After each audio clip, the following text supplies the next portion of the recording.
Mesdames et messieurs, chers téléspectateurs de la télévision Proximité Web TV, bonjour. L'émission, c'est le plateau spécial qui traite aujourd'hui d'une question d'actualité, car il s'agit de l'élection le 1er août 2022, donc le 1er août dernier, du tout nouveau président de l'Église évangélique du Gabon. Il s'agit du révérend pasteur Louis-Sylvain Alor-Ngo.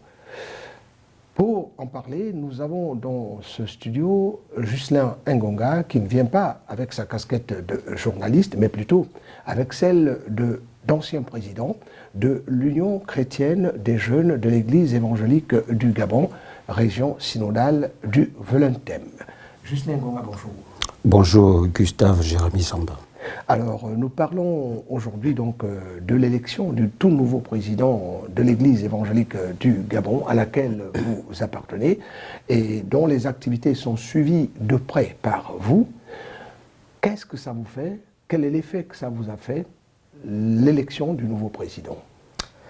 L'élection du nouveau président de l'Église évangélique du Gabon ne doit s'étonner d'aucun chrétien gabonais.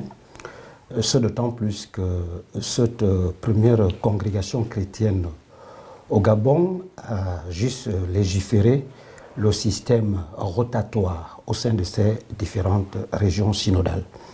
Il faut rappeler que l'Église évangélique du Gabon compte en général 4 à 5 régions synodales. Nous avons la région synodale du Ntem, la région synodale du Velentem, la région synodale de Logoué-Vindo, et la région synodale de l'Ouest-Estuaire avec tous ses démembrements. Dans ce contexte rotatoire d'où le révérend pasteur Louis-Sylvain Alor-Ngo est le président actuel, il succède à cet effet la région synodale de Logoué-Vindo qui avait mandat et à sa tête le révérend pasteur Augustin Bouengono.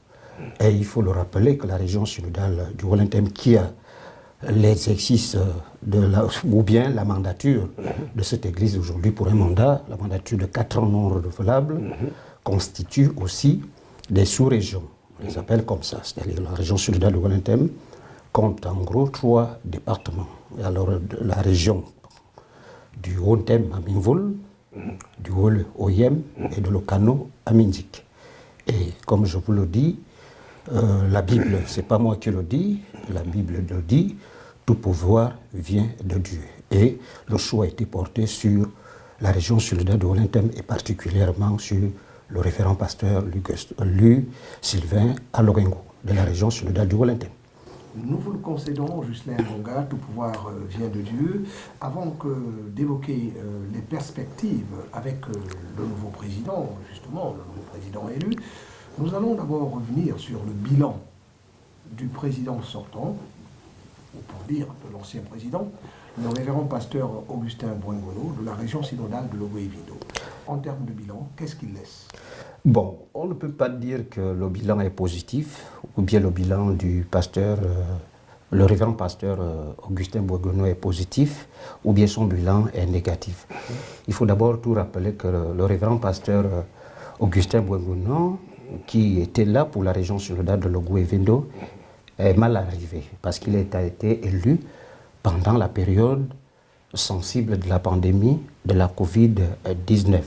Et cette pandémie a occasionné la fermeture des lieux de culte, ce qui a fallu que les activités de toutes les églises n'ont pas fonctionné. Elles étaient envahilleuses. Envahilleuses. Oui. Donc aussi, ce bilan, on ne peut pas dire que ce bilan a été vachement positif, puisque en 2 ans, les églises étaient fermées et toutes les activités que pouvait mener le président sortant, le révérend pasteur Augustin Bouengono, ne pouvaient voir le jour. Mais qu'à cela ne tienne, dans le cadre de l'écuménisme entre l'Église évangélique du Gabon et l'Église catholique romaine, il y a eu plusieurs activités avec l'archevêque de Libreville sortant,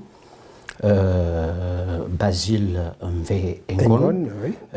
Et le révérend pasteur Augustin Bouengono ont mené plusieurs activités dans le cadre écuménique qui partagent ces 2 confessions, ces 2 principales et premières confessions chrétiennes au Gabon.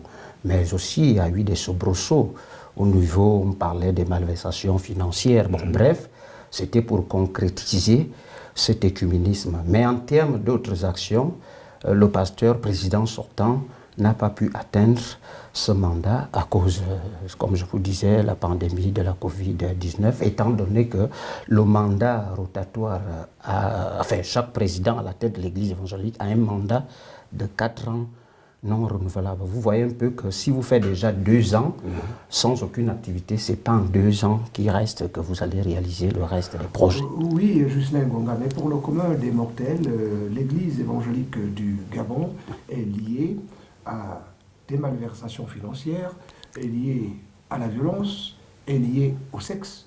Alors, est-ce que le pasteur sortant a réussi, un tant soit peu, à gommer l'image que la population ou que les populations se sont toujours faites de cette Église?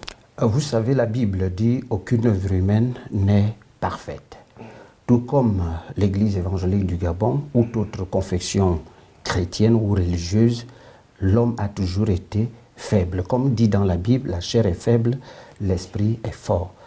Bon, dans tout cercle humain, il y a toujours c'est ce que vous allez trouver. Mais chaque président fait de son mieux, étant donné qu'il ne sait pas de quoi à cacher. Des années antérieures, il y a eu des politiques qui ont voulu s'y mixer dans la gestion des affaires de l'Église évangélique du Gabon, ce qui avait occasionné tout ce dont vous venez de dire. Mais après des années, je peux dire des années 2000, et de la réconciliation de cette congrégation, les choses sont arrivées au fur et à mesure à les normes, puisqu'il y avait des dissidences entre des camps de la région synodale de l'Ogooué Vindo, de l'Ogooué Estuaire, et la région synodale d'Untem et du Walentem. Bon, les années 2000, la réconciliation est arrivée et aujourd'hui, on ne peut pas dire que les choses fonctionnent à merveille, mais comme je vous le dis, la Bible qui le dit, la chair est faible et l'esprit est fort. Allons-y maintenant aux perspectives avec le nouvel élu, le révérend pasteur Louis-Sylvain Alor-Ngo. Qu'est-ce qu'il promet? Effectivement, il y a des défis à relever avec l'actuel ou nouveau président de l'Église évangélique du Gabon. D'abord des chantiers en cours et ces chantiers doivent s'étendre avec un peu plus l'implantation de l'Église sur le territoire, toutes les régions synodales du Gabon. Il faut l'ordination des nouveaux pasteurs, le renforcement des capacités de certaines entités de l'Église. Lorsque je dis les entités de l'Église, vous avez l'Union chrétienne des jeunes de l'Église évangélique du Gabon, vous avez l'Union chrétienne des hommes, vous avez l'Union chrétienne des femmes qu'on appelle UCFEG. Outre ce pan ecclésiastique, l'Église aussi, dans sa charte, a une mission scolaire. Nous avons, l'Église évangélique du Gabon a une mission scolaire. Nous avons des établissements primaires et secondaires sur presque l'entièreté des régions synodales du Gabon. Donc, il va falloir revoir et ouvrir en zone rurale les écoles privées protestantes qui jadis n'ont pas vu le jour pour certaines. D'autres, il faut que le nouveau président puisse les réouvrir. Et aussi ce qu'on appelle au sein de l'Église évangélique du Gabon l'école de dimanche. Donc personnellement, en tant que j'ai été jeune dans cette école de dimanche, donc on vous façonne étant jeune, vous éduquez en matière de religion dans cette école. Et c'est dans l'entité scolaire où il y a l'école de dimanche, donc auquel parmi les défis. Ma dernière question, Juscelin Ngonga, est-ce que le révérend pasteur Louis-Sylvain Alor-Ngo a les coudées franches, j'allais dire, est-ce qu'il n'est pas boudé par une certaine frange de son Église? Bon, vous savez, très rapidement, s'il est ou pas boudé, les objectifs qu'il doit, son objectif, ce qui est important pour le nouveau président, c'est de relever les défis auxquels ils sont assignés. Qu'il boude ou pas, seul Dieu qui jugera le maçon au pied du mur. Voilà, seul Dieu qui jugera le maçon au pied du mur. Mesdames et messieurs, chers téléspectateurs de la télévision Proximité Web TV, c'est ainsi que prend fin donc ce plateau spécial, un plateau spécial au cours duquel Nous parlions de l'Église évangélique du Gabon à la faveur de l'élection le 1er août 2022, le 1er août dernier, de son tout nouveau président, en la personne du révérend pasteur Louis-Sylvain Alorengo. Nous avions pour invité, pour en débattre, Ghislain Ngonga, qui est lui président, ancien président de l'Union chrétienne des jeunes de l'Église évangélique du Gabon, région synodale du Valentin. Merci d'avoir été des nôtres. À très bientôt pour un prochain numéro.